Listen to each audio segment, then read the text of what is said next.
Welcome back to Boruto Anime Review, episode 137.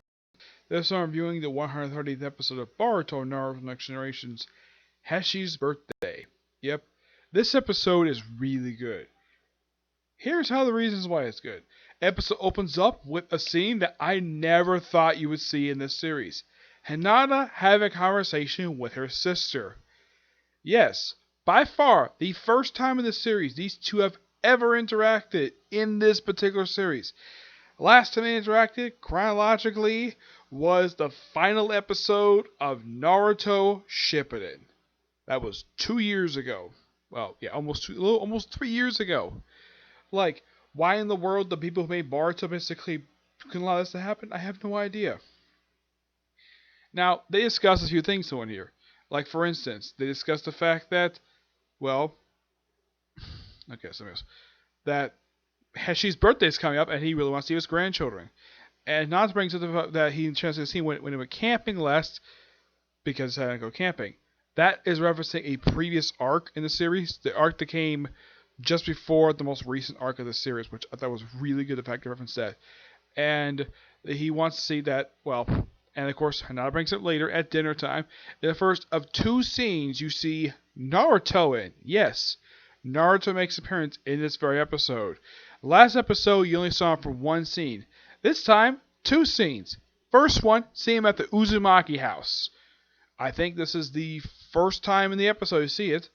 Now, I don't think we've seen last week's episode. No, we'll see a few episodes back, but yeah, always great to see Uzumaki house. I'm a little curious though, and I think this is a question that's never answered in the series. Where did Naruto get this house from? I mean, I don't think this is the same house his parents lived in.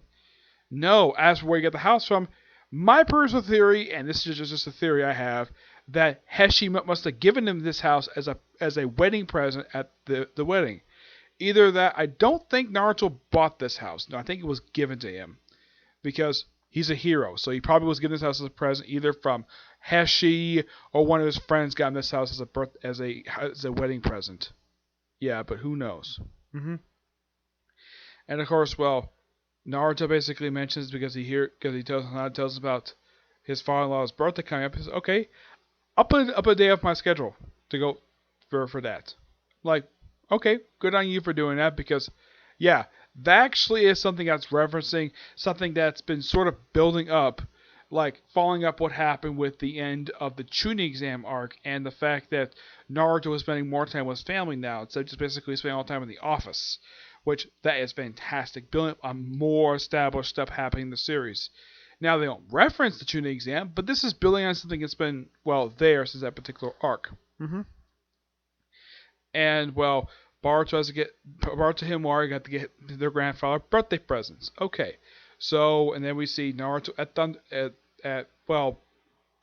Thunderburger first. 2 times in the episode, they showed Thunderburger. Yeah, you usually see it for like one scene.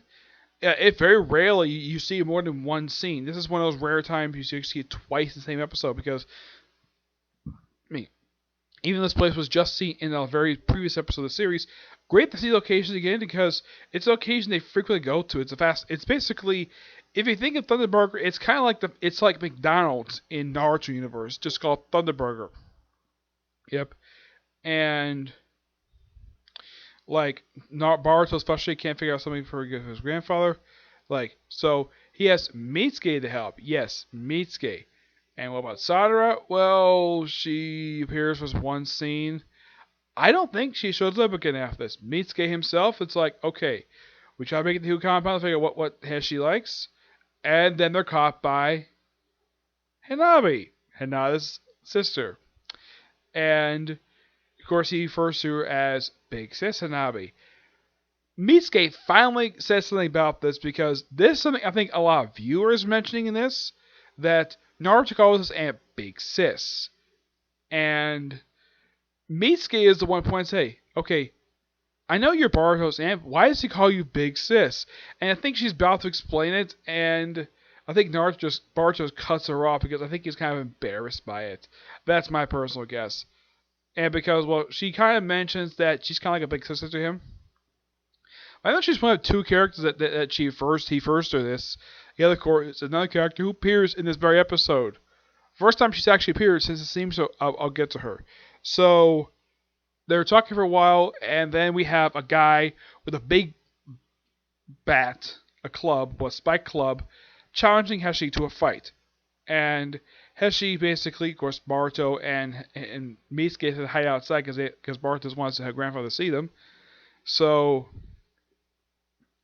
and of course, Hiashi's like, Inabi, go deal with it. He's like, okay. Goes out there, tells them that, sorry, my dad is out on business. He'll take your call later. Yeah, that's kind of the gist, basically, what I get, even though it's different wording. But that's kind of basically the gist of basically what she is. Yeah, her dad's out of town on business. Can't take any deals right now, so later. And, well, Heshi basically explains, like, he thanks Hanabi for doing that. And as for the reason why he won't do it, never really stated. Probably because they want to appear every week in front of everybody. Yeah. And then we go back. The Boruto goes back to the bar with Mitsuke and Sadara. Then, of course, the guy starts bad mouthing Heshi. Boruto is rightfully upset by this because this is his grandfather he's talking about, insulting him. Because of the Hyu clan. So he decides to challenge a fight. He said, I'm Heshi's grandson. Like, I'll take you on. He's like, fine, I'll fight you. Goes outside. Causes a lot of collateral damage outside. Basically, a lot of small stuff here and there. And then the fight is broken up. Of course, Boruto summons Rasengan, but does damage to the club. And then Heshi shows up completely out of nowhere. Does the 8 grams the spinning 8 trigram, which is the first time he's actually done this thing since the film The Last. Yep, that's the last time I can think of he did it, because he didn't do it the last time he was seen this series. No, nothing I could think of, no. Oh yeah, they do mention prior to this, they reference episode that about the whole thing about the last time he was seeing the series, he was so lovey-dovey with his grandchildren. He like pushed his face up against his own grandson. Yeah, the fact like he's 12. Yeah, so yep, and of course he mentions he used to be strict, which is indeed true. This referencing basically early episodes of Naruto where he was like this, and then he changed. And then, like, he leaves, and then you have Misuke show up, basically just check out Boruto, and then Mary shows up. Yep, first time she's been seen since the Steam Ninja Scrolls arc. Where the heck this woman has been, don't know. It's like they pulled this one in the closet. It's like, okay, we haven't seen this woman for like 20 episodes. Let's bring her back for this, for like one of, and she appears in the following scene with her mother, who's also appearing first time since Ninja Scrolls. In her 4th episode she's appeared in this entire series. Yes, Koronai. Great to see her. She explains some happened. She explains like the origin of basically his stubbornness. Basically, was referenced the fact what happened with his brother. Yeah, what happened with his brother is actually quite strange to explain. Like, there was a dispute between the Hidden Leaf and another village, and Heshi was offered to, let's just say, settle it. And then they decided to, one of their diplomats, to kidnap Hinata for some strange reason. Yes, one of several times in the franchise, Hinata's been kidnapped. Though it was one of the few times she actually, they tries, and then you have it where, Heshi kills the guy, and turns to one of the diplomats. Turns out it was actually one of the head of the village's son, and he really wants Heshi to die. So his brother steps up and offers himself in his brother's place. Though they immobilize him first, and then the guy dies.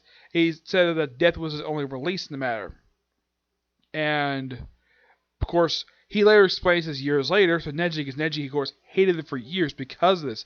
Because basically he thought he selfishly offered up his father as a sacrifice to save his own butt. That's what he thought for years, until we explained this to him after the tuning exam. Yeah, there's more explanation of this a bit later. So, yeah, of course, he explained the whole kind of basis of the Hugh clan, to split the branches. You got the main family, you got the branch family. The fact that the main and branch family actually were blood feud with each other for quite a while, until somebody settled it. Yep, changed it. Yeah, I'll get to that, who it was. They revealed at the very end of the episode, which, not surprising, this guy was the one basically who did it, because he mentioned this in the actual series itself. And And Boruto was like, okay, I understand. Okay, I still want present. Like, and then eventually, then we cut to his birthday party the very next day, and it's like Naruto, Hinata, Hinabi, Boruto, and Himori. Second scene in Siren, and like have like the great birthday. You don't see him eat it, and then he gets a birthday present from both Himori and Hinata, which was nice. I'm thinking though, Hinabi, this is your dad's birthday, and you don't get your dad a birthday present. And Naruto kind of the same thing. He does not give her a birthday present at all. Probably his own birthday present, basically, probably give him grandkids. Yep. And then Boruto is like, okay, let's go make one of like, okay, the present from Boruto is like, let's go outside. And what's the present? Okay, the fact that they decided to take a picture. I'm like, okay, that's actually quite nice of Boruto to do. A current family photo, and Hiashi points out, I thought you didn't like taking pictures of me. Well, I didn't like the fact you kept pushing your face against mine. So they take the family photo. You don't see it until later what it looks like. And then we cut to a little bit later where you have Hanabi and Hinata basically sleeping next to each other, and of course you have Boruto. And then you have this wonderful scene between Naruto and Hiashi. And Hiashi reveals that the person who changed him was Naruto. Anybody who's watched the franchise know that's not surprising because that's something he said he was going to do anyways.